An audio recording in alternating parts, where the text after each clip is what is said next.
Basically आपने क्या करना है, अपने मैप पे जाना है, ठीक है, जहाँ आपने जाना है वो अपने नाम लिखना है। जैसे वो लंदन ब्रिज क्या मिलेनियम ब्रिज जाना है। मिलेनियम ब्रिज की आपको डायरेक्शन लेनी है।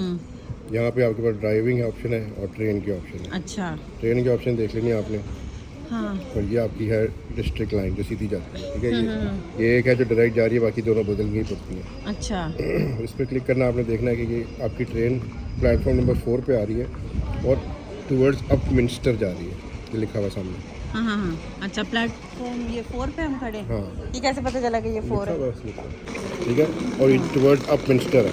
तो यहाँ से आपने देख लेना है कि 13 स्टॉप के बाद हमने मैंशन हाउस पे हमने उतर जाना है। अच्छा पूरा आगे तक नहीं जाना, फिर वहाँ से हमने ठीक है। वॉक करनी है 6 मिनट्स।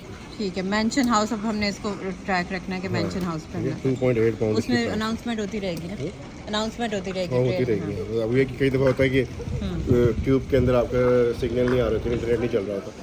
अगर आपका ये चल आउट हो जाए तो फिर आपको देखना पड़ता है कि आपने।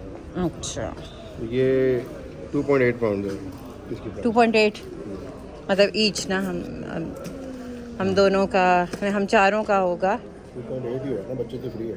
5.6 में हम पूरी वो कर लेंगे millennium bridge.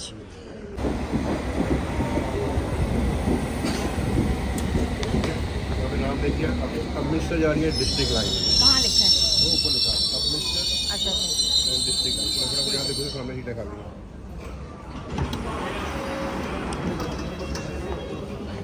Mind the gap between the train and the platform. This is Hammersmith.